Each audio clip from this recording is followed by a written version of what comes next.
मैं आज इस रे में खुद को नहीं पहचानता। जो चेहरा नजर आता है वो मैं नहीं लगता।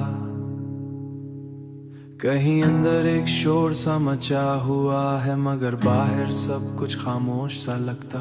मैं वही हूँ जो कभी बहुत हंसता था, हर महफिल में खुशी बांटा करता था, मगर अब हंसी भी अजबी लगती है और खामोशी भी अपनी लगती है।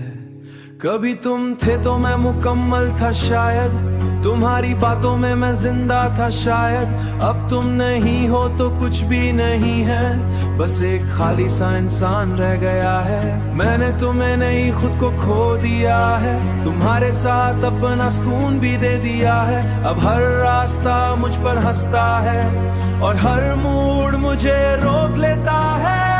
वो दिन जब हम साथ चलते थे बहुत लंबे लगते थे मगर खूबसूरत थे। अब वक्त भी जैसे मुझसे नाराज है, हर लम्बस जख्म देता है। मैंने ख्वाबों में तुम्हें जिंदा रखा, मैं चाह कर भी उसे रोक नहीं पाता। ये यादें मुझे छोड़ नहीं जाते।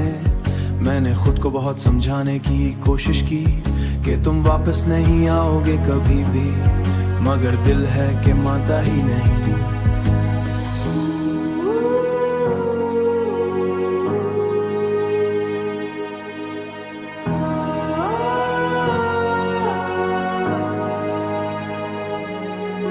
मैं हंसता हूँ लोगों के सामने मगर अंदर से कुछ मर गया था। मैं जब भी वहाँ से गुजरती रही थी तो यादें मुझे भी इल्जाम लेती। मैं हंसता हूँ लोगों के सामने मगर अंदर बस खामोशी रह जाती। वो गलियां जहाँ हम चलते थे अब भी मुझे पहचान लेती। मैं जब भी वहाँ से गुजरता था मैंने उसे जिंदगी समझ लिया था, और तुमने शायद वक्त का खेल अब तुम कहीं और अपनी दुनिया में हो। और मैं इसी पुरानी याद में हूँ जहाँ तुम्हारा नाम सांस और आज सिर्फ दर्द बाकी। मैंने तुम्हें अपनी दुनिया बनाया था, ख्वाब तुम्हारे नाम किया था मगर तुमने वो दुनिया के लड़ दिया। हर चेहरा तुम्हारी याद बन जाता है, आवाज तुम्हारा साया लगती है। मैं जितना भी दूर जाना चाहूँ ये यादें अब मुझे वापस ले आती हूँ। बारिशें अब भी तुम्हें ढूंढती आती, वो हवाएं अब भी तुम्हें बुलाती हैं। मैं भीग जाता हूँ तुम्हारे ख्याल में और तुम कहीं खुश दुनिया में नहीं। कभी सोचता हूँ मगर देखा क्या है, मगर तुम वो खुशी बन गए हो जो कभी वापस नहीं आती। ये दिल अब थक चुका है इंतजार से, आंखें भर चुकी हैं यादों से। मैं जीता हूँ मगर मुकम्मल नहीं, मैं सांस लेता हूँ मगर जिंदा नहीं। कभी सोचता हूँ क्या मैं ही गलत था या दोनों ही कमजोर थे, या दोनों ही कमजोर थे। वो मोहब्बत जो हमने चाहे था और खुद थे तुमने ख्वाबता हूँ। वो खत जो कभी चढ़ता हूँ और खुद ही जवाब देता हूँ। वो खत जो कभी लिखा तुम्हें अब भी दराज में रखा है, हर लफ्ज भी तुम्हें पुकार रहा है मगर तुम कभी नहीं सुन सकोगे। मैंने तुम्हें अपनी कहानी